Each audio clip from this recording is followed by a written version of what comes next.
Unang-una siguro Job, ano natin ilagay isa konteksto natin, no. Yung survey Sige. ginanap noong September 30 hanggang October 4. So yun ang pinakabago para sa buong Yes. bansa. Medyo lumampas na siya ng third quarter, umabot na ng fourth. Oo, Pero maganda pa rin patawid kasi na. dahil medyo maraming na-capture na events, no. Siguro kung mas maaga to, mas bababa pa siguro. Yeah. Pero medyo we got the tail end. We captured yung perspective on the tail end.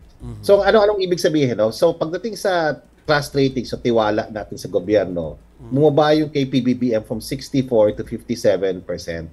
So 7.7 percentage points. Medyo significant po 'yan. Dahil kasi paglampas 5 percentage points, very significant na yan eh.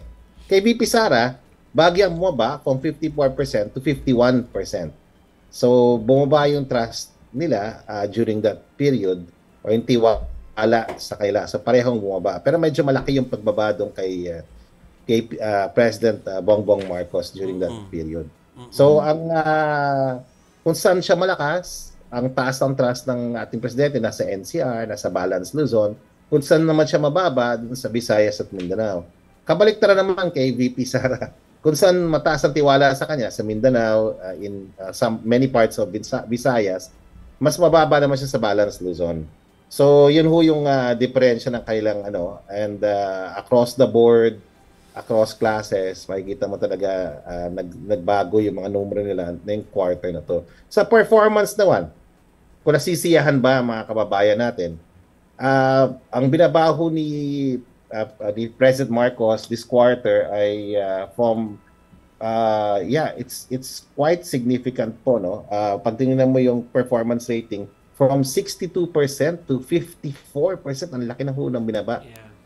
In one quarter ho. At saka yung kay VP Sara, bahagya lang, pwede nga sabihin walang binaba kasi from 50 to 49%, ang margin of error natin 3%.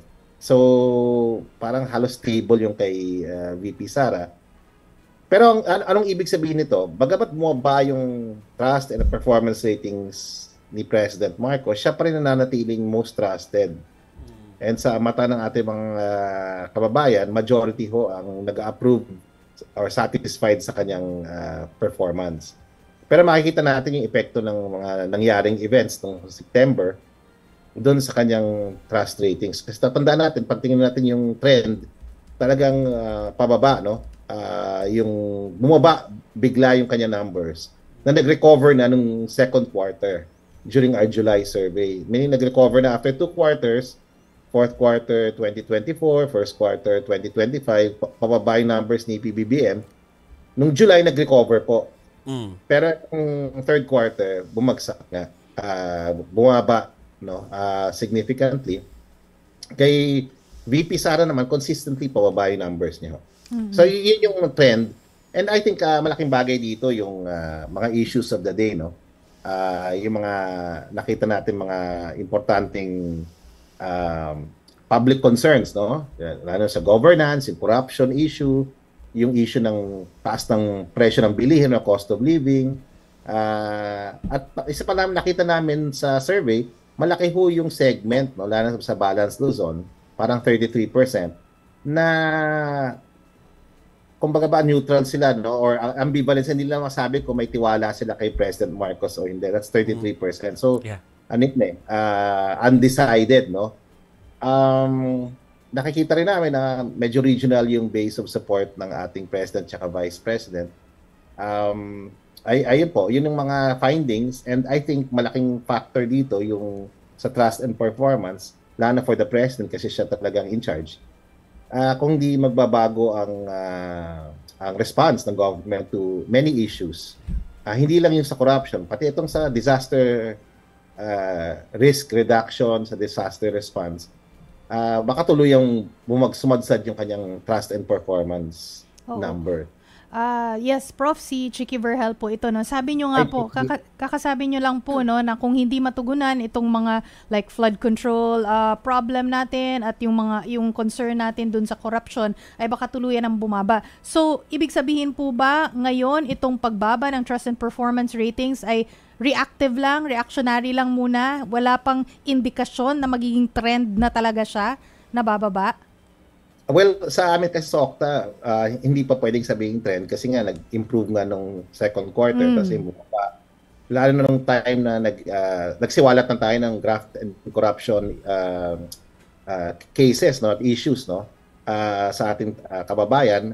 May mga nilabas din kaming surveys before this na in a sense na tumutulong, no, bigyan ng konteksto itong resulta na to. Number one, karamihan nating kababayan galit dun sa pagsiwalat ng graft and corruption cases, no, sa flood control projects. 6 out of 10 Filipinos yan. Galit na galit, no? Karamihan mga kababayan natin, mga bata, no, millennials at saka Gen Zs. Number two, bagamat masaya sila na nilabas yung ni President Marcos yung issue na to, siniwalat niya, no, yung corruption sa flood control projects. Majority ko ng mga kababayan natin want three things, no? One is may mananagot. Number two, mababalik yung pera. Okay, when you say mananagot, dapat may makukulong.